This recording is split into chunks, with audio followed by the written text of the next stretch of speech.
Hello, everybody, and welcome to the Pro Detailer podcast. Today, we have yet another celebrity guest. Wow. And one I have been so looking forward to getting behind my microphone. It is none other than PJ of Dodo Juice fame. Say hello, PJ. Thank you. Hello. Welcome to myself and welcome to you in my presence, which I am humbly here to be a part of. Well, that sounds good to me. I've always dreamed of feeling your presence. I have. Now it looks uncomfortable. Not really. Good. We're good to go. And of course, we have Aaron here. Hello. And today we're going to talk about all sorts of exciting things. But top of the bill is going to be Waxstock. Okay. Because I'm getting withdrawal symptoms right now. I can definitely support that message. It has been far too long. It has. It was an awful shame that last year didn't happen. Or this year didn't happen, I should say. Obviously, the first year we all knew was probably not going to occur because it was deep in lockdown territory. Extreme, yeah. And coming out of that, where things were starting to brighten up, people were starting to see the light at the end of the tunnel. We thought Optimism in the world. Yeah, there was. It was kind of like, it felt like potentially we could start to feel like the worst of it was going to be over soon, and we were going to start building from there. It was like a grenade had gone off, and it's like when you wake up after a grenade's gone off and you see a severed leg next to you, and it's that kind of that relief when you suddenly realise it's not your own severed leg. And I'm not sure that's the analogy that many people will have of lockdown, but I'm very happy to hear that that's your analogy for lockdown. Yeah. I mean, I think in very many in many kind of aspects, that's kind of the same range of emotions. Yeah, it is. But messy. Coming into what would have been then simply 1 year delay on Waxstock, we were left in a position where it was going to happen. Exactly 4 weeks after what at that point was going to be the release of social distancing as the part of the lockdown process. And you were still going to potentially have to wear masks, but they were going to, allow people into spaces as groups. Yeah. And we sat down with Rico and we looked at what we could do. And they handed us a white paper, and I don't think any of us wanted to. But we all read that white paper, and it basically laid out the show in such a way that it had to conform to the rules prior to the lifting of the lockdown, which was just 4 weeks before our actual show. So you were planning it case that didn't lift. And the government at the same time had basically said that if they are going to delay, it won't be by 1 day. So if they go 1 day over the release date, it would be a minimum of 1 month. Yeah. And that meant that even 1 day delay on that hopeful opening up of social distancing, if that got delayed, it would be 4 weeks. That would make our show inside of that kind of social distancing. Yeah. And that's where the problems for us really kind of culminated. Yeah. Because, and I'd really like to, kind of interject to myself. I'd like to thank our sponsors who have literally, hung with us. They've understood. I mean, some of them are from out of the UK and outside of Europe even, and they want to be there at the show. If you're sponsoring it, you want to be there at the show, and I want to thank them. But they also saw that it was going to be highly unlikely that they were going to be able to make it, that they were going to be able to come and experience the show and have be there, when they were a sponsor. So in many respects, it's a big thanks, from us at Waxstock that they have stuck with us, and because we're going to make it blow up. Next year. I mean, not like that. In the wrong way, but not in a grenade way. In the completely correct way, yeah. So who are the main, let's give them a shout out. Definitely, I'd like to thank the sponsors for staying with us. That goes for Clean and Shiny, for Flex, for the Rag Company, for Soft 99, and for Honeycomb Detailing, who have basically, throughout all of this, have kind of stuck with us and understood the situation of the decisions that we made. And, veering kind of right back onto where I was in the story originally, it's kind of what happened is that we actually did get delayed on that opening up of the social distancing. On So you lockdown. proved right. And Yeah. so it did get actually extended to beyond the date of when Waxstock would have been, which means that show would have been the much more cut down version. I mean, we were talking about having to have Two shifts of people. Well, first of all, I mean, that was a big one, but it was, at least 3 meter walkways and a one-way system, which meant, in a kind of in a setting that Waxstock is, that kind of show that it is where, and we talked about it a little bit earlier today as well, where so many people that don't often have the chance to see each other or know what each other are doing or catch up or be in the same place at the same time, that happens so much at Waxstock. That's the kind of feedback that we get, and that was going to be impossible in a one-way system. More like being herded around. Yeah, and you could get to know kind of the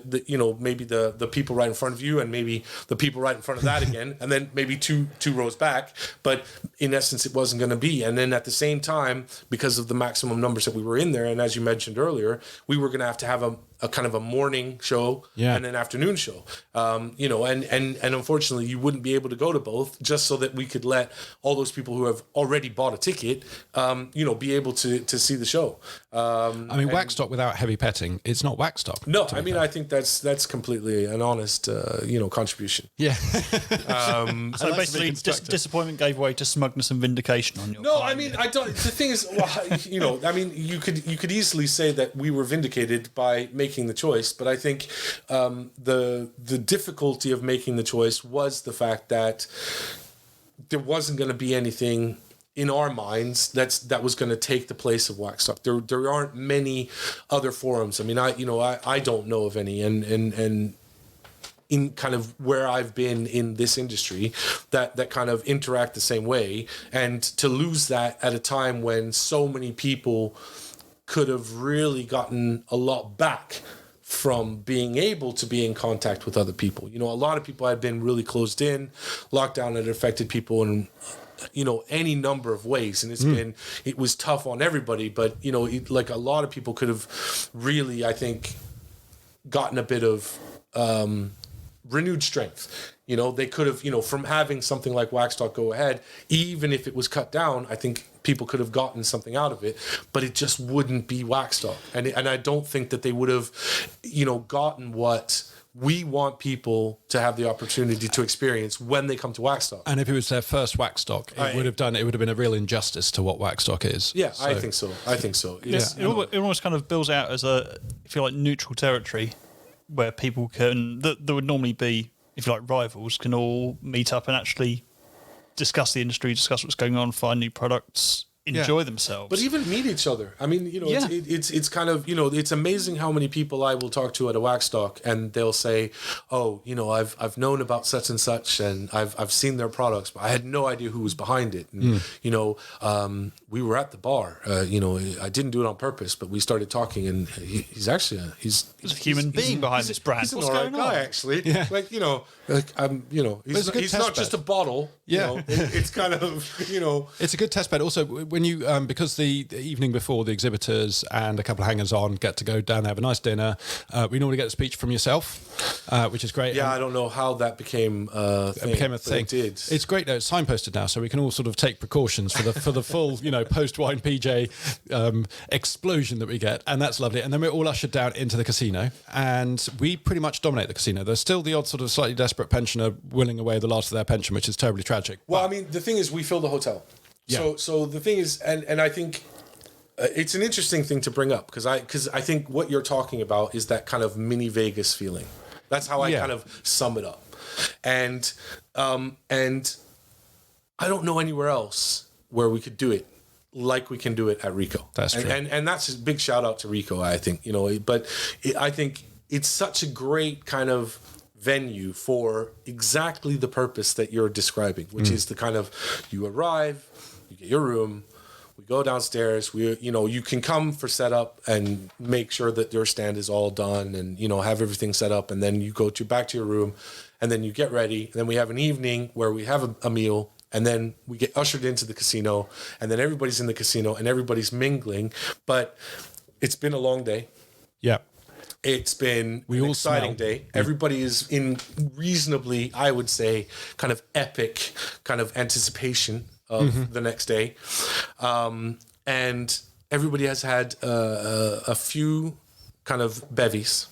Just a couple. Yeah. And some more than others. Yeah, well, 3 baby shams and I'm done. Yeah. Exactly. And then people mingle in the casino, and there is this kind of, we've all kind of eaten together. We've all gotten here. We're all here for the same thing tomorrow. We've become brothers. It's you weren't there, man. You weren't there. We can kind of we can be amongst each other and have a chat. And what's really interesting is that we all seem to have this passion for exactly the same thing. Yeah. And that is the kind of, the detailing of cars. It's like a get together, an open day when all the asylums just like give you a free license day and you can go out and just sort of join forces. I don't know. What I was tempted to do was a quick 5 tips, because I've exhibited at every single Waxstock. Please. So I was thinking 5 tips to a sort of successful setup and exhibition experience. Okay. The first thing is listen to PJ and the team when you turn up in a vehicle, because if you move and they don't like it, there's much shouting and you need a banksman and just stuff like that. So listen and read the instructions before you turn up because of the AM and PM sessions. Secondly, keep within the lines, because particularly PJ, last time we crept outside the line by about, I measured it was 3.5 millimeters, and that's where I lost my left arm. Did I take that personally? I did. There was much shouting. I don't remember much of it. I seem very strict on the day, but it is autopilot. Well, for me, it's my I think it's a self-preservation. My brain, it just blocks out the trauma of it. So keep within the lines. Second thing is, once you've done setup, unless you're early in the morning session, and it's not really an early session, but the morning session, do not be tempted to nap. It is very tempting to go up to the hotel room. You've got everything sorted. You've got the dinner ahead of you. Heard this one yet. Yeah, if you nap, it never goes well. Okay. The other thing, we're going to do 6 tips here. The other thing is, at the dinner, you're given your positions. So just when you see the table plan, you see who else is on there. For God's sake, Google who the people are around you, because there is nothing more awkward than saying, so what do you do? That's a good tip. Yeah, I sat next to the head designer at Rupes on I think the first or second one that we had at the Rico after Peterborough, and I didn't know who he was, and I felt very, very silly for saying, so what do you do? So there's an example of the other one. And most people at the trade dinner are in the industry at some level. Yes. Yeah. Well, apart from the waiting staff, everybody is, I would imagine. I mean, but in a recognizable or in a not immediately recognizable way is what I'm saying. Well, our industry is not full of pretty people, so most of us try and hide behind the camera, and so it's when they come out that, I mean, obviously present company accepted, not you, and so there's that element of it. Make sure you know who you're talking to. No, it's good, yeah. And sort of careless talk can cost lives. I remember some representative from larger companies brought in minor staff, and even one brought accounting staff who drank quite a lot and revealed an awful lot of information to a lot of people. So don't get so drunk that you end up screwing yourself. As I said, we can't guarantee that there aren't drinks at this. We can guarantee that there are drinks, yes, which is quite important. Yeah. And then final tip is try, and it's much harder. Right now, you're probably sitting there listening to this thinking, I could do that. But in this case, try to go to bed before 2 a.m. That is the golden period to go. Now, you disappear a little bit earlier than that in the whole. Well, in the last one, did I? I can't remember when. But it's for me, it's a 1 or 2 way. Either you get to bed before 2, or you don't go to bed. See, I've never gone right the way through. I've done that a few years, and the thing is that it is literally all about the 22-minute shower. At 5:35, it is that kind of you walk directly kind of from the downstairs area into the shower, 22 minutes of hot water on the face, and then roll. Yeah. Luckily, as the organizer, I don't have to get into any kind of vehicle at all. There is that. I've lost staff in the morning. We had one where someone turned up who had the key to our money box for doing the mag sales. Turned up at 11:30 in the morning. Okay. And yes, we were all very angry. Those are the top tips for surviving as an exhibitor of Waxstock: is to obey the traffic signs. Don't extend your stand without express written permission from the Lord of PJ. Careful what you drink. Make sure you research who you're talking to, and don't go to bed after 2 a.m. But I think they're really good tips. But I think you kind of make it sound like it's very autocratic. And it's like a mission. I think one of the things about Waxstock that is really quite nice is that it is really quite laid back. I mean, Yes. we want it to be as laid back as possible. Obviously the success of the show has made that, become more and more of a job to make it laid back. As in, you almost have to work harder to remain the same level of laid backness, if that's even a word. Yeah. Well, you guys are like swans. You and John Hole particularly. With Dom, you can tell that he's very. He does the sort of the look that he's working hard, but with you and John, you can both maintain the complete steady calm, knowing that legs are absolutely pummeling underneath. Because you can't do anything about it, and you just have to come up with the solutions. And I think the three of us have garnered over the years a fair amount of experience in how to tackle things as they go. Yeah. And also Rico are really wonderful. They are a great place to kind of have your show, and the management staff there and the service that is kind of part of the event venue is very good. And that does take a lot of the the major weights off of your shoulder, but it is about getting in there and getting it all done properly. And the hotel is nice. And the other big thing is from a visitor point of view is parking is free still, which is yes. So I mean, it was one of the things that I think because Dom and I have been doing shows for so long, and going to everything from kind of the field shows to the big kind of outdoor shows how much like is the tracks NEC? NEC is to NEC. Yeah, that's big money to park. The Excel Centre down in London to Manchester. It's like we've been to any number of shows over the years, and the number of places kind of define themselves by certain criteria. Did you have to overpay for parking? Like if you're going to the NEC, that doesn't matter what you pay to go to the show, the food and the parking is going to make that seem insignificant. And the worst thing is you get on a bus like you do at the airport and you close your eyes thinking, I'm going to wake up in Alicante. No, you're still in Birmingham. Yeah. So, but and so it's always going to be this extra that is going to be there. And so one of the things that Waxstock has done from the very first time is that we pay for the parking. Yeah. So we buy the parking lot out that allows everybody to come and to park at our show without having to pay for the parking. And I think the only time that we've had any issue with that at all was in, I believe it was 2019, when we filled more parking lots than we had paid for. And then we had to send people to a parking lot just on the other side of the bridge. Yeah. And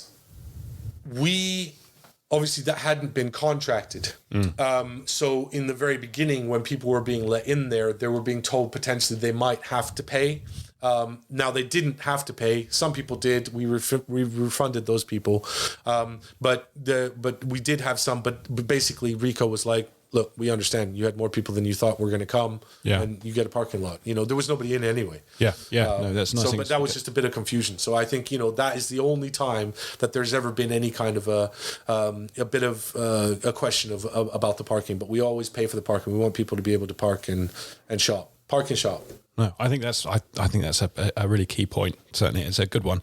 And really, as this kind of globally, we were chatting about this before. We think that Waxstock, detailing wise, is probably the biggest show detailing in the world. Yes, I mean, and it's an interesting statement because obviously I don't want to say it if I'm incorrect, but what I would say is that if you look at it from a perspective of a show that is dedicated to the hobby enthusiast through to the professional, the certified, and the supported and kind of networked industry within detailing of cars, Waxstock is the biggest one that I've ever known or been to that is so specific on that. Now, obviously, detailing comes into all other kinds of shows. You're going to see detailing at, any number of different kinds of shows, but it's not the focal event. And that's what, and I'd be happy to hear if there is, a detailing focused show that's bigger than Waxstock. So you can I could go there. Yeah, I'd love to go to it. It's like, because that would be, because I'm sure there's a lot that I could learn from that, and there's a lot that they could probably learn from us. Yeah. But I think that does come back to this kind of concept of Waxstock, which was that, it was this idea of just kind of let's get as many detailing companies as we can together and let them all talk about the same kind of gear and let them have the show days that I think Dom and I felt we missed. Okay. And we missed them because we'll go to a car show and there'll be 15,000, 30,000, 10,000 people at the show. Only a fraction of that will be interested in detailing. And only a fraction of those that are interested in detailing will be interested in discussing detailing on a day that they're actually at a car show. Yep. And so you would deal with big numbers. You know, the shows would be massive, but it's still, you are really only interesting to a fraction of those people. And so inevitably you would get, you know, the impulse stoppers. Yeah. And albeit I love when people come and are interested, but then you would also get the ones that are there simply just to kind of make a bit of fun, or they don't recognize that there's real kind of importance in kind of cleaning cars or whatever it is. And so the day would be filled with the people that are interested, the people that are customers, the people that would be drawn into it and then ask some really good questions and try to be interested and stuff like that. And then you would have the kind of the people that didn't think that you had any place to be at a car show just because you make a couple of shampoos and stuff like that. And that's what Waxstock was about, because we wanted every person that walks by your stand to be somebody that is interested, at least at foundation level, in everything you're talking about. Yeah, and this is just it. So I regard it as a distilled car show. So a car show of, say, as you say, 30, 40,000 distilled down into 3,000 or 4,000 who are just the people. And to be fair, we have a similar thing with the magazine, because there are lots of car magazines out there, and some people who buy car magazines are into detailing. Of course. But just like if only somebody's willing to pay the ticket price to go to Waxstock, to take the risk of going to Coventry just to talk about detailing, they're serious. And it's the same deal with a mag, is that if somebody's going to pay, you know, £6-7 for a magazine on detailing, either they've made a terrible mistake in their life, or they're into detailing, or probably a mixture of the two. So I mean, that's the joy of it. It's the essence, if you like. And that's also why, you know, in the sea of faces that you see at Waxstock, you know, there'll be the you know, the degrees of separation should be much smaller. Yes. In that crowd. Like, to almost anybody in there, you should really only be approximately 1, maybe 2 degrees away. Yeah. You know, by a Facebook friend, or another detailing professional, or another company, or another distributor, or another shop, or something. It's going to be minimal. Yeah. It's going to be like, oh, you know, and I know, and there it is. Yeah, it's kind of like, it's like going to a family wedding. You can just slip into. Yeah, it's like a family wedding rather than just a wedding you found an invite on the floor to and turned up just for a wiggle. Exactly. But anyhow, so Waxstock. Less chance of incest, though. Yes, Slightly. yes. Yep, silver linings. So Waxstock 2022, 5th of June, Rico Arena, Waxstock. It's a Sunday. It is always a Sunday. Setup day on Saturday. It's currently planned for basically doing what we have been doing, as big and as, oh my God, we're back, as humanly possible. It is, and I think, you know, like you opened us on missing it and feeling that, you know, the withdrawal symptoms are sitting in. It's there for us. We want this to kind of be as big as it could possibly get. And I have to say, you know, we are still getting inquiries. You know, the trade stands are still being booked up. People are really going for it. And again, you know, I want to thank our original sponsors for hanging with us. And, you know, we're going to be, you know, bigger and better, and it's going to be insane. Yeah. It's going to be great to see a lot of the old faces again. It really will. It really will. We're absolutely pumped for it. I'm hoping heavy petting will be allowed by then, so it should be fun too. And what we're going to do now is take a little hiatus, and we'll be back, and we're going to be talking about Dodo Juice. We're going to be talking about the Dodo Juice Empire and all sorts of exciting things like that. I love it.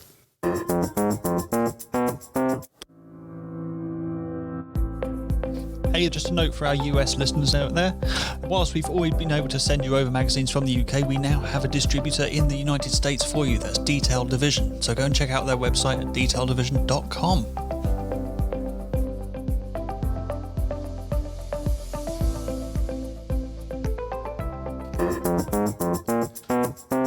And we're back. We have got the lovely PJ of Dodo Juice Foam with us today, and we've just been covering Waxstock, the best detailing show in the world. Well, now, that is definitely Best. subjective. That is definitely subjective. It's subjective, but I'm allowed an opinion. You are, absolutely. You know, I'm and entitled to I that support your opinion wholeheartedly. Grand. So other big news that has been happening during all of this the stuff we've had, you have finally bought out the great Dodo Juice rebrand. Yes. And first of all, can I just congratulate you on what a bloody brilliant job it was? Thank you. Can I also ask that next for time... the team, by the way. For the whole team. Yep, PJ, Mr. Skittles, Dom. Exactly. Andy, Sarah. Andy, of course. Muscles. Yeah. Everybody's been involved. They've all had a say in it. Could I request that next time you do really cool foiled labels, that you'd make them easier to photograph? Okay, I'll take it under advisement. Take it under advisement, because I had to use a CP You can filter. actually, in fact, what I'll do is I will allow you to field that question with Dom. Oh, okay. Well, That particular question you may field with Dom. Okay. I sense there's a backstory there, but we won't. Oh, we won't go. no backstory. I've got a higher chance of survival. Luck, really. No, but it's but I think he will be the better person to answer that particular question. Yeah. No, it was part in jest, because I do have CP filters which have allowed me to get stuff. But I want to also congratulate on the detail. So if you have one of the new Dodo Juice rebranded bottles, you'll know what I'm talking about. If you don't, just go and buy one, then you'll know what I'm talking about. Or the whole range. Or the whole range, yeah. And the detail, if you look closely at the label, for example, of the leather cleaner, and you look into the little Dodo in the middle, Mr. Skittles in there, you will see there is actually a texture of leather. Oh, yeah. And that's just one example. Almost every single bottle has everyone has something subtle in there. It's like looking through the looking glass in a way. So that, I think, is really, really cool. Really difficult to capture, but really cool. It's an interesting, and I think, I think that's probably because a lot of the original kind of aesthetics and thematics of the Dodo Juice brand have been carried into the new one. Mm-hmm. But it's just been made in a much more kind of relevant and trendy form. I would say that it's like looking at a Porsche 964 and then looking at the current 911. And you can see they're the same car, but it's just come on by a whole set of generations. Now, a lot of manufacturers feels like they're rebranding almost every other year to get attention. That's kind of like the 911. It's gone through so many different cycles. But yours is such a big leap. And what's interesting is when was the first sort of Dodo Juice logo released to the public? Because that was all your work, wasn't it? Yeah, no, the first logo I drew myself, and that became the logo for Dodo Juice in 2007. And I'd like to say that the paperwork went through in like early May, June, and we were already kind of selling our first waxes in July of 2007. So it's over a dozen years that kind of look has sustained, it's endured. Yes. And I mean, a lot of people didn't really get it. And I've been actually told by a few people, and I keep forgetting to do it, but I might actually do it one day. There's the original logo is actually 2 dodo heads. Okay. And so you didn't even know. I didn't even know, and I'm a Dodo file. Oh, this is ridiculous. So the thing is that I actually have it here. But if you separate the dodo part, that, and you were to fill in as a solid, that actually forms a dodo head with the beak closed. Gotcha. Okay, and if you do the other one, it's a dodo head with the beak open. So it's like one guy who doesn't talk as much, or at least not as loudly and as vulgarly as the other one, and a guy who's constantly got his mouth open. Oh, you haven't go at Dom here. So you can actually see it, and the word and the letters are basically inside the 2 heads of Dodo Juice, which is basically Dom and myself. Yeah, I didn't know that. And that's where it all came from. So the first time you see the duck and the rabbit in that abstract drawing. Yes, it is a bit like that. So the few people that have known about it said that not everybody knew it, but I couldn't imagine that people didn't understand it. But this is the other thing with me, and it's why it's interesting.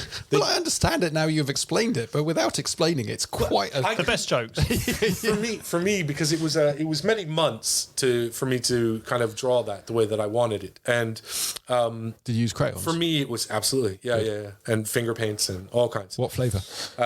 Whatever was handy. And you know, the logo was so intrinsically kind of form and function for me, because I had made these two heads become a logo. Like it was a force of work to try to get those two things to combine. Yeah. That I could, for a moment, imagine that anybody would look at it and not see the two Dodo heads. It was so clear to me that I never made a big deal out of it, and so we never did. And so some people have said, now I've said it here, and I'll probably do an animation at some point so that people can see it very clearly. But yeah, no, the original kind of labels and the way that it looked were specifically developed in order to go 180 degrees against the grain of the brands that were on the market in 2007. Yeah. You know, the people that had any clout at all at that time were Zymo, it was Swiss Wax, it was Megwires, Squares, and it was formal. Autoglue. Yeah. And they all have a very professional and intense and kind of formal kind of look. Quite austere. And, yeah. you know, and that was who was in the market. And so, you know, and the whole point of Dodo Juice was kind of, you know, wake up, go crazy, drink far too much caffeine, jump on the bed, you know, just nuts. Let's go color crazy. Let's go fragrance crazy. Let's just let the dogs out. Yeah. You know, it's like, just go crazy. Oh, it was you. And the thing is that that's why it had that kind of look and feel. And we carried that for a long time. And for a very long time, I think it was almost standalone in its outrageousness, you know, in the industry. And I think it led to then newer brands saying, wow, you know, this injection of color, this injection of fun, this injection of kind of younger spirited, more vibrant, more kind of visual trendy, amphetamines. Is really cool. And I think a lot of the newer brands cottoned onto it and said, we like, or we think it's pretty cool what Dodo Juice has done, but I reckon we can do it better. Yeah. And so they've had the benefit of being able to kind of make something and go one step further. And then the guys after that have looked at them and they've said, oh, I quite like that, but could do this. And then we've allowed so many alternate branches now from there that Dodo Juice became, as it stood in its kind of originality, it became a little bit left behind, because now it was kind of the, you know, it was the trunk rather than being part of the tree that you look at. Well, this is exactly the take I had on it. Before your rebrand, the thing is, I felt that you kind of slipped between the stools slightly, because you were still new and funky and a bit hippie in your design, which put off the old staid, I want everything square and straightforward and formal. I want to be able to read the logo. Yeah, but as you said, all these extra branches have formed, so you were no longer the new kid on the block. You became the orthodoxy. Yeah, and that was the original role of you being the heresy, if you like, and now you just kind of, you're part of the furniture. Yeah. So this rebrand has put you right back on the map and saying, hey, we can still do this, baby. Yeah, and that was really the that was the wish, you know, to really kind of look at it and say, these are the parts that we really love about what Dodo Juice is. And that for Dom and I, it's so close to our hearts that it's kind of very the kind of ethos, the form and kind of overview of the company is very much just an extension of how we are together. And so that part was never that's like a foundation that you can't do anything with, but how you present it can be done slightly different. And so it was about trying to say, okay, let's see if we can't give this a slightly more modern, more up to date, clearer, you know, more concise kind of representation of the same core values. But it's also using tech, because I remember I was in the product game back in 2010 onwards sort of thing, and there the idea of getting the cool foiled labels that you've got and all the other, and the packaging, the variation that was available. I mean, your first waxes were in very square, round containers, but very squared off, because and glass, and because that's what was available. Yeah. Well, yeah, and at the time, the reason we first went into glass was it's a very nice kind of display piece. It has heft. It's, when you had one of our glass pots, which are now collector's items, but if you have one of those and you've held it in your hand, it's like, okay, it's a thing. This is a serious piece of something. It's not just a wax I picked up at Halford's or in another kind of auto store. It is something a little bit higher, more luxurious than that. And I hear that you and Dom spent literally years consuming marmalade in order to get all those gels together, and just with a spoon, like Winnie the Pooh, but a strange Norwegian technique. I can neither confirm nor deny that story. But what I do know is that buying quantities of plastic jars often meant that you had to start in much higher volumes than we were capable of. Yeah. Whereas glass jars, it was a lower volume to get in. Well, you got them off the WI, didn't you? That was one of the things that was kind of a representative reason for why we went into the glass. And we got them colored. Obviously when we first started Dodo Juice, we actually invented color charging on waxing. Yeah. Before us, there was no one who was doing different tinted formulated waxes to give a subtle but marked enhancement on a range of color, and that was color charging, and that was actually checked, quite standardized. Yeah, somebody's actually used. Well, it's been not just standardized, but it's been kind of capitalized on a lot more, because in the olden days when you were putting those out, it was like, hey, this is just give you that little bit extra, and there are color meters out there that has proven that it does actually adjust the tint of things. But now they've gone extreme and they've taken, hey, this is an idea. It's like it's not quite a buzzword, but you've seen it's like with the colored snow foams and stuff, that they offer no real benefit that I can see having a coloured snow foam, but they've realised how important colour is and smell is and the sensory user experience, and that's straight out the Dodo playbook. Yeah, and exactly as you say, it's the Dodo playbook, because it has always been a case of, if you're doing a job, you will spend the time that it takes to do the job or less. That's human nature. That's my own opinion.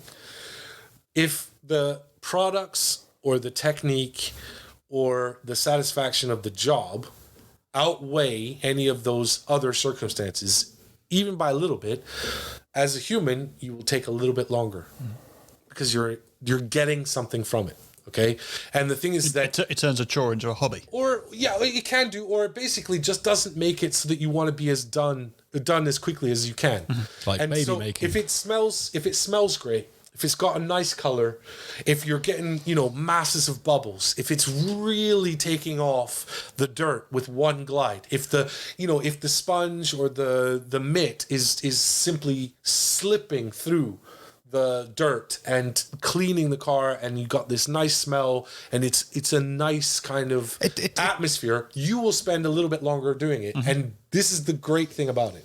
Well, it's like if you spend a little bit longer doing it, you will get a little bit better results. And you'll use more product.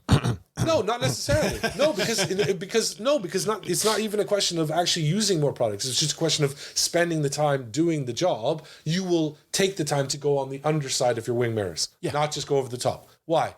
Oh, because it's fine. I'm here. I'm doing it. I'm enjoying myself. Yeah. And that's the point. Your car gets that little bit better done. And the analogy I use there is that you've bought the right car if you always try to take the long route home.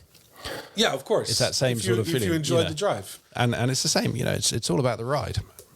So not so much now because you can't afford petrol. No, that's true. Or you can't get it. You can't get it. Yeah. And if you could, you couldn't afford it. Not the likes of Or you can't use E10.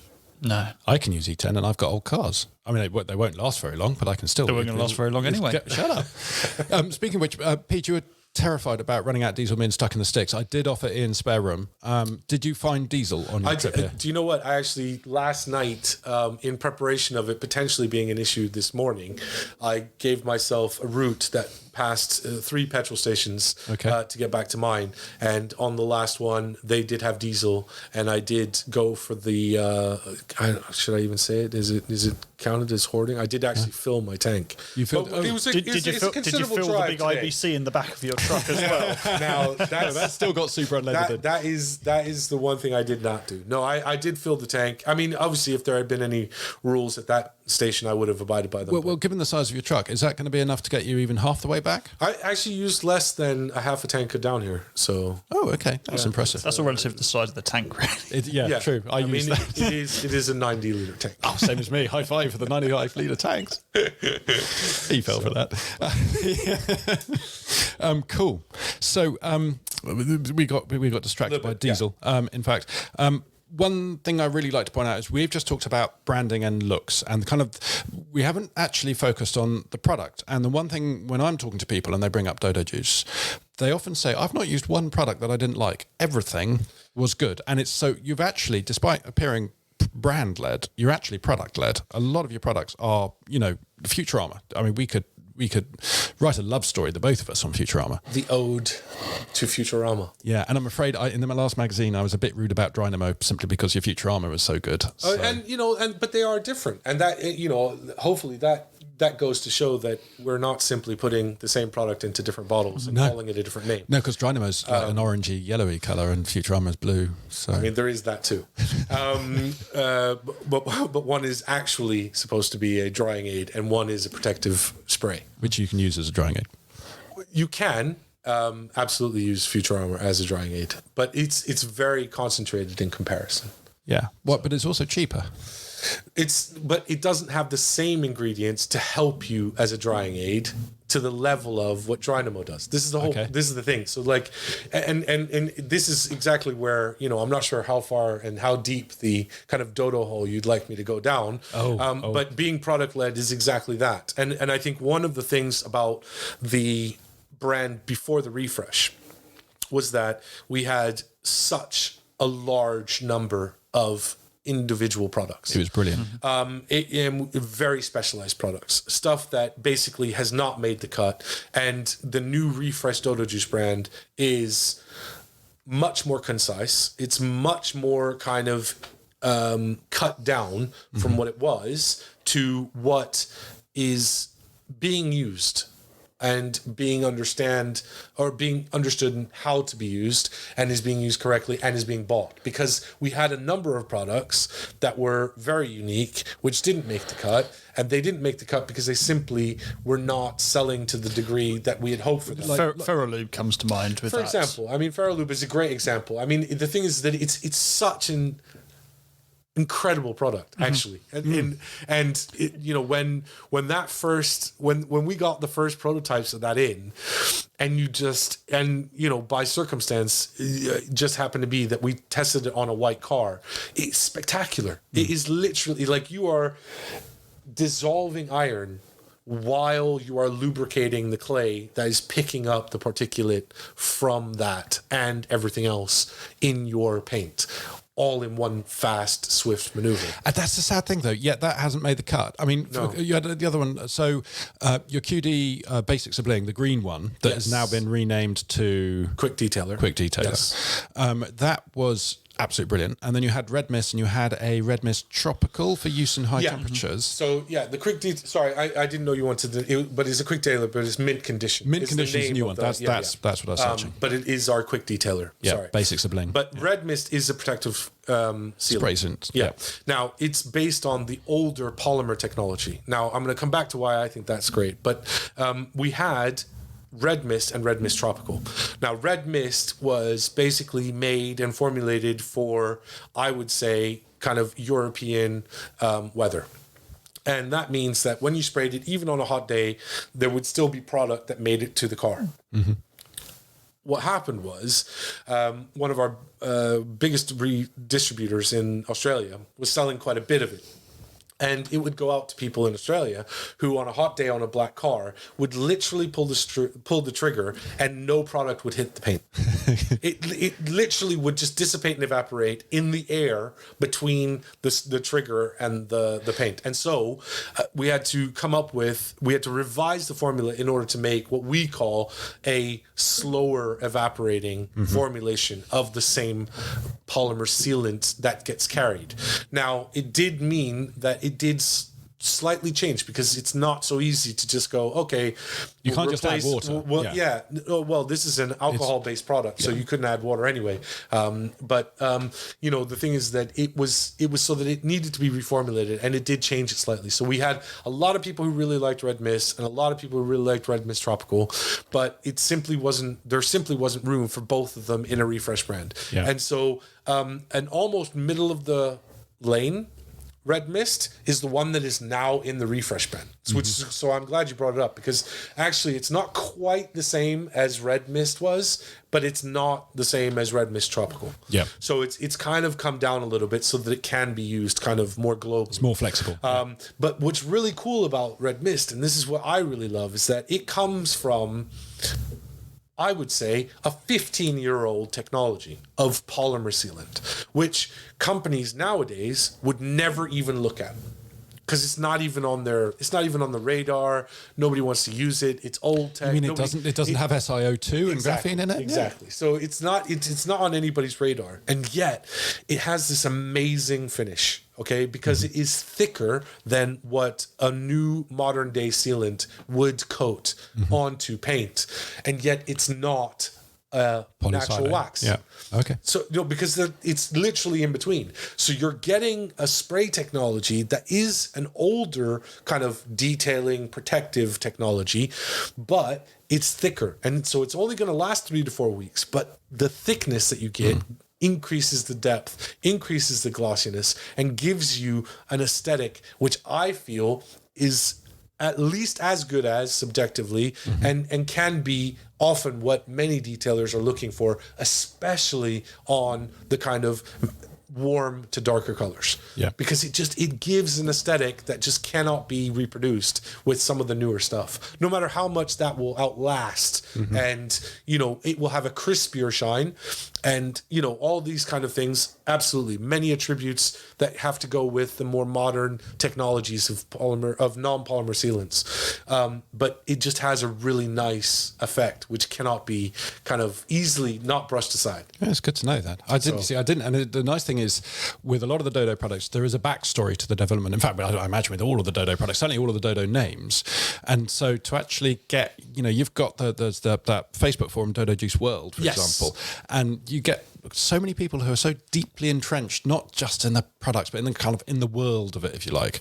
And this leads on to the next section, which is an interesting one, but it's about Dodo Juice kind of fostering the enthusiast, particularly detailing industry in the UK over the last 15 years and worldwide, but particularly in the UK, because not only were you the first on the block as a kind of fun enthusiast brand, but also you have your white label system, so that you support other innovators, should we say, and people who want to make their own wax and stuff. Independent wax label. Yeah. And I like to say it like I'm 50 Cent. Independent wax label, y'all. He's so cool, isn't he? I just wish I had a 50 cent button on here. Yeah, A 50 Cent button. No. Could you please press the 50p button for me, sir? I've still got the moose on here from Cav's Moostown. podcast. Oh well, that's probably something for later. And really, it was really more of a kind of adoration of it. Really, how you have, because you've also got Crankalicious, which is such a cool bicycle brand for people who are healthy. And I don't know. So I always get this wrong, and Dom is always the one to correct me. And clearly, from my physique, I'm not the guy who's out on a 10-speed doing Ironmans. But is it bicycle, push bike, or bike? I'm bike. Bike, but then you get people in leather saying bike, which is a motorbike. I call so we have a colleague. I say bike because it really irritates them as well. Well, exactly. I go up to motorcyclists. So you're doing it on purpose. Yeah. If you go up to I'm asking like a legitimate question to try to be useful. Irritating. Oh, okay. Well, Yeah. I mean that works too. No, if you go up to a motorcyclist, I always call it a motorbicyclists because A, it's a bit of a mouthful, and B, there's just a little twinge of irritation. And most of the people around me who are motorbicyclists, yes. They're used to it. They're immune to it. But when you hit a new person, it's a good way of finding out if they've got a temper or not. Okay. And how violent they are. But yeah, no, it's that kind of, it's the bicycle push bike / bike. It's the manual label one for the pedal version. Yes. The analogs. The analogs. Yeah, that'll work. Kind of that'll works. work, I guess. Ish. Combustion engine Analog is two-wheelers. still combustion engine is technically still analog. Exactly. But Particularly if it's on carbs. Yeah. The dual unicyclists. Yeah.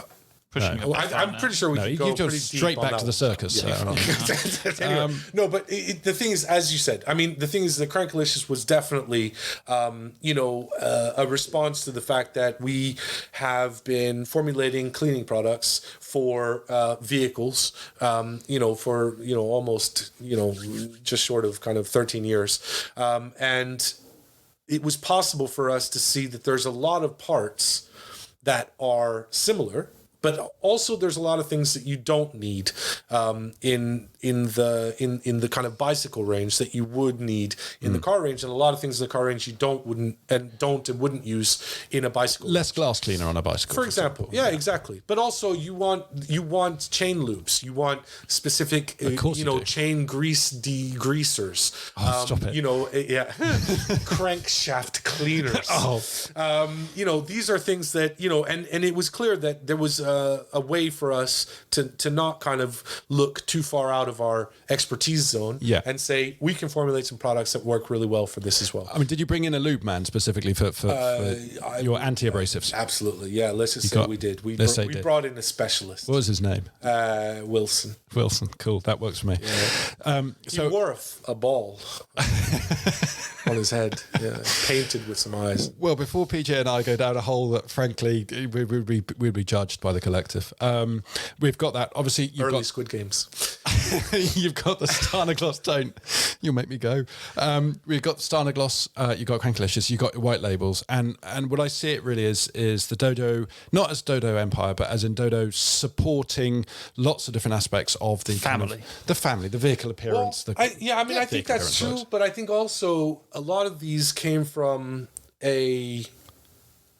not having a kind of a book that tells you how you're supposed to do this correctly. Yeah. So I think Dom and I got into Dodo Juice, and we started building Dodo Juice, and it kind of had its own look, and it got its own feel, its own kind of foundation, as we were talking about earlier.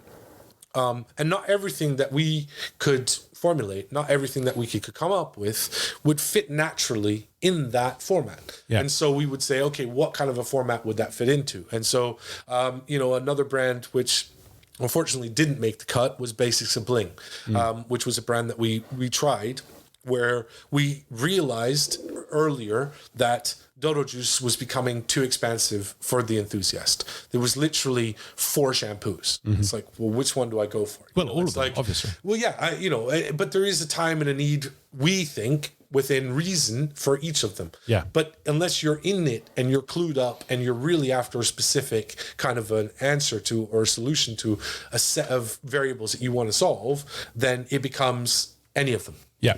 And so the idea there was, let's make a brand that's much more simplistic. It has one shampoo, it has one quick detail, has one protection, it has one polish, it has one, just one of each. And that was Basics of Bling.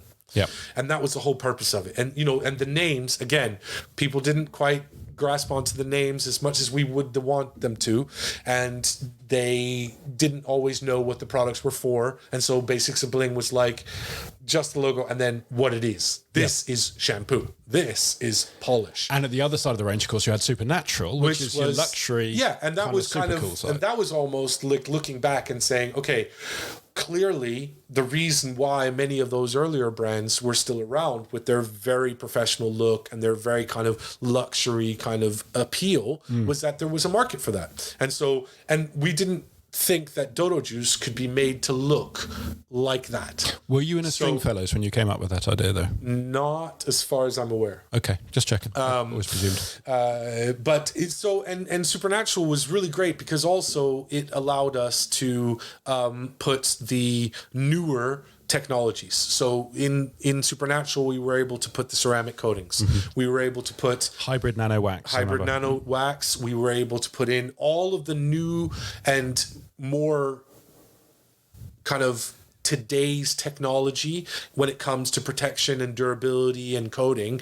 That went into Supernatural because it didn't fit as easily into the Dodo Juice range. It was the S-class of Dodo Juice. It's where you had all the first tech would come in and then eventually it would filter down. Yes, and then and that's very much what Dodo Juice Refresh is about, because now Dodo Refresh goes from the kind of substantially natural into the synthetics. Yeah. But not really past into the synthetics. Like, the ceramics still are not inside of the Dodo Juice brand. Yeah. Because that we feel is going a little bit too far off of the foundation of what Dodo Juice is. So Supernatural was really great for that. And also it allowed us to push out the boat R&D. Yeah. Because you could you know, to create something new often requires a lot of you know, very specific briefing, or the introduction of a new kind of ingredient, or, you know, a change in the way that things are made or that they're constructed, or so on and so forth. And that would always be much safer to put into a brand that represented that kind of newer level of technology, rather than have it go completely untested into the Dodo Juice brand, in case it didn't take off as much as we had hoped. And so it's almost a little bit like we could come up with that more expensive technology to formulate, to test, to, you know, to get the ingredients, to test them, to know how they work, and so on and so forth. And then we could ask for a little bit more of a price on that product in the Supernatural range because of its kind of aesthetics and its luxury. And that would allow us to continue that research and development, which, as you said, then also filtered back into all of the other brands as well. Yeah. So it's and that continues the S-Class analogy pretty well. Yes. Yeah. So, Peach, we are going to hit you with 10 quickfire questions, which I've got on my desk there. So I've just pointed in, and he's going to bring them back to you. So these are quickfire. So both you and I are verbose at the best of times. So we're going to be quick. Buy milk. Oh, no, it's shopping. That's my shopping list. I wanted to say, though, I did bring you guys a lanyard. Oh, thank you. We've been bribed. So, awesome. Well, it's a very cool lanyard as well. I like it. I like it too. That's good. Right. Okay. So, Peach, these are quick questions. Say the first thing that comes into your head, as long as it's not, you know. Marshmallow. Okay. What is your current car? I have a Ford Ranger with a lift kit. It does have a lift kit. It has a Wild Track kit on it, but is not the Wild Track edition. The 2015 Ford Ranger. So around here, everybody's a farmer, and he still had the biggest truck in the car park. It's hilarious. It's I do like my big wheels. Yeah. No, it's not making up for anything. Number 2, what was the first car you ever detailed? The car you got down and clean with? I'm wondering if the first car that I actually would consider a detail, not just me trying to learn the ropes on how to wash a car, was probably, and I'm going to get this wrong, but it was a Porsche Boxster, an orange Porsche Boxster at Silverstone. Oh, okay. What sort of year? 2007. I think it was in the very first year. I had kind of gone through the intensive. Dom will bring you up to date on what he knows about detailing. The rest you will learn online, and then we'll kind of get at it, because we need to look like we know what we're doing.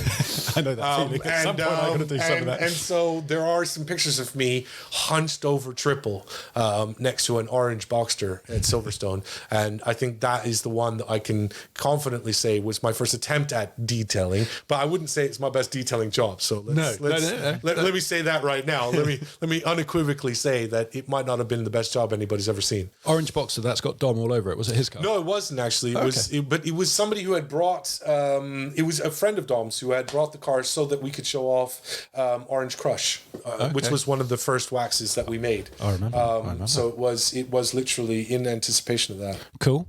What is your dream car? Money, no object. It's a very good question. It's quite a simple question, to be fair. I mean, it's one of the easiest ones to come up with. I think my dream car would be a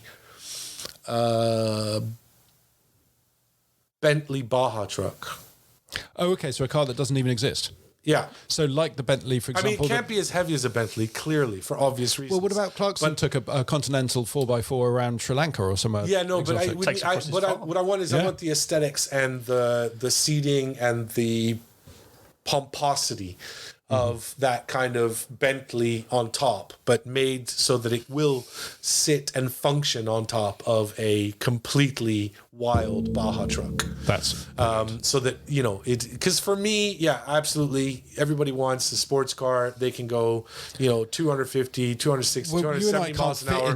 But the reality is that if we're going to go on a race, and if you're not on a motorway, if I'm in a Baja truck, I can do about 150 on any surface. Yeah. And that's for me. It's the zombie apocalypse alternative required. No, I like that. That's if the zombies can run really quickly. Or even if they can't, I can go over them.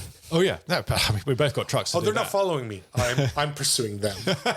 You've misunderstood it. You become a hunter. It's total predator games. Oh, I see. No, I'd definitely. You've got the Jurassic Park fold-out doors with the machine gun The nest whole instead, thing, haven't you? you know, and the Lord of the Ring chain between the tusks on the Oliphants. Yes. Yeah. That will just drop down on wide bar in front. That's pretty you know, cool. and then you literally Put a lot of thought into this. Yeah. I'm not sure zombies were really the target. No. Does your car have more than one seat? Because I mean, I've got Boris the Outback, but he's not an attack vehicle. He's more like a runaway and hide vehicle. No. Yeah, I can take the whole crew. Oh, that'd be good. That'd be good. Cool. So after another great answer, question 4 is: how many buckets? Always a minimum of 2. A minimum of 2. And Okay, and if you know, Is there a maximum? If I don't think there is, I don't think there is. I mean, obviously, it gets ludicrous. There's comedy effects. But Yeah, then well, again, Autoglyn did a video with about 1,000 buckets. that's totally acceptable too. Yeah. I mean, if you want to take it to that level, you want to do 1 bucket per wheel. You want to do 1 bucket per side of the car. Fill your boots or fill your buckets in this Hey. case. Hey. But the thing is, I think 2 buckets really makes a difference. I think it. Put the bucket baskets in. Get it sorted and try to wash with the minimal amount of regenerating swirls or defects in your paint. And that is done, in my opinion, with a minimum of 2 buckets. I would, if they are particularly bad wheels, or if I'm going to do a lot of work on the wheels with, a Captain Crevice or some kind of a wheel mitt or wheel brush, then yes, I would do a different bucket for that, simply because the type of dirt and the grease contamination you don't and all want to kinds cross of oils, stuff like that can be in tires. You really just don't want to ever start putting, even if it's just a floating a bit, back onto the vehicle. I've never heard them called bucket baskets before. I like that. It's only because there's a lot of brands. Yeah, it's no, my that's- personal. yeah. It's my personal little thing. I like to call Yeah. it Well, bucket I'm baskets. stealing it. Sorry. Well, Yeah, I no, own that's that. good. Speaking of fun things, do you, in your new refresh range, could you still sell me a nut plug? And no, Damn, I you've got rid of my nut plugs. I think we have some. Can you at least get the stock. refills? I've got I'm gonna have to steal some. I've got 5 lug holes out there that need the attention of a good nut I will put in a call plug. after this, and Yeah. I will make sure if we have any left to keep them aside for you. That would be kind. That'd be kind. If any listener thinks that we're being lewd and indecent, yes, we are. But it's under the premise. Oh, that it's there a real, isn't- it's a real it's a real product. thing. Yeah. They were designed in order to kind of very neatly cup each of the bolts on your wheel. My and lug wash bolts. them very nicely. Yeah, and cleanly. I use a scoop, so we have lug nuts. Okay, So lug it nuts, is literally bolts, a nut whatever. plug for my nuts. Good. Okay, so rapidly, ceramic or wax? I know the answer to this. To its purpose, always to its purpose. No, but the thing is, I would literally never advise one over the other in the wrong instance, and so therefore you cannot say that one is better than the other. But if it was just for me, If it's on for a your own vehicle pleasure. that I was using as a bit of something, and I wanted to show it off, If you were it is a pleasuring wax. yourself in your truck, It's a wax. what would It's is a a wax. wax? Of course, It's it's a a wax. wax. Yeah. Let's face it. Ferrari or Porsche? Now, see, my issue with that is if you had asked me Lamborghini, I could have said tractor. Yes. If I'd asked you the meaning of tractors? life, you could change the subject. Yeah, entirely. yes, actually, it's Porsche because tractor. Okay, Porsche because tractor. Yeah, because in That's the fact, best answer, even on our Instagram, if a listener goes right now onto our Instagram, there is a highlighted special vehicles tag on our Instagram account, and that is actually a Porsche tractor, and it is phenomenally red. I mean, phenomenally. Okay. I think you said it correctly. Phenomenally. Phenomenal. It's a phenomenon. I always go back to the Vauxhall Vectra advert, but that's old school. Who was that? Griff Rhys-Jones, wasn't it, who did that? It's a phenomenon. Anyway, never mind. Subaru or Mitsubishi? Easy question. Easy question. Oh, you dirty transversely. All right, let's go Scooby then. Good. Oh, saved a bit of violence. Flex or Rupes? Oh, it's a tricky question for you because I suppose you do you produce some machines. I have to be honest and say that not due to the machines themselves, but personal bias, Flex. Yes. And the other will know. All understood. What would be your dream car to detail? A solid box. What would you like to get your hands on with your little thumb mitt and give it a wiggle? Would it be a Lamborghini tractor? No, I actually do think that to actually, to have like a 2-week slot. Yeah. And be like, you can go to town on this. Make this as good as you can. Bring out as many features as you can and really get that spick and span. Concourse. I think something like Eleanor would probably be the way I would go. Something American muscle for sure. It's the new refresh. Yes, it does have the metal polish, doesn't it? We do, yes. Yeah, Motley good. Blue. Motley Blue, bloody good not stuff. to be left in a room full of cocaine on its own, because it will come out with an album. So, final question, and I don't know. I think you're going to be the first person to answer differently from everybody else. Sunday drive or Sunday detail?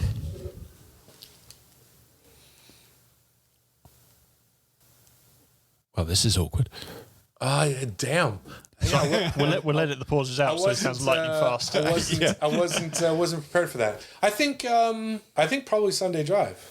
Oh, okay. Oh, so I do think Sunday drive. I think maybe I would have detailed on a Sunday, but it's now work. But now it's become one of those things where I feel like I do some of that now. So I can go for the drive. Yeah, no, I agree. Otherwise, it just feels like kind of. So, Plus, what do you do on your day off? I love Gimli. Gimli's amazing. Gimli's your penis. Sorry, your Ford. That's correct. Yeah. It's a small hairy dwarf, but very fierce. Very fierce. Even the females of the species have been known to have beards. So, well, on that note, I just want to say thank you so much for venturing all the way to Westshire. You've risked, being stranded on the M4 due to fuel shortage. You've risked West Country food, and you've risked everything to come over here. And it's really been a pleasure. It has absolutely been a pleasure, and I enjoy being able to answer some questions, even though you got some there that I had to actually give some positive thinking behind. So, well, you had to bloody Google. I'm gonna have to up my game next time. Yeah, that was unfortunate. Well, we have also received, and we've got to be a bit stum, but we've received some exciting new products from both Dodo and from Stjarnagloss, and we are going to be able to touch them. We can photograph them. We can play with them, and you can't because they haven't been released yet. However, what you can do is subscribe to Pro Detailer magazine and read all about it in December or so when we bring out issue 14 of the magazine. And then in the new year, because everybody's so flush then, you can put whatever you have remaining into an order on dodojuice.com and it'll be worth it. It'll be worth it. Yeah, you'll have fun. And each thing is individually wrapped and touched by PJ probably. So I cannot confirm that or deny that, but just do a DNA scan, you'll find something. I think that'll be grand. So as I say, thank you very much for coming. No, thank you very much for having me. It's goodbye from me. Bye from me. And it is hasta la vista, keep living la vida Dodo from PJ. He's so cool.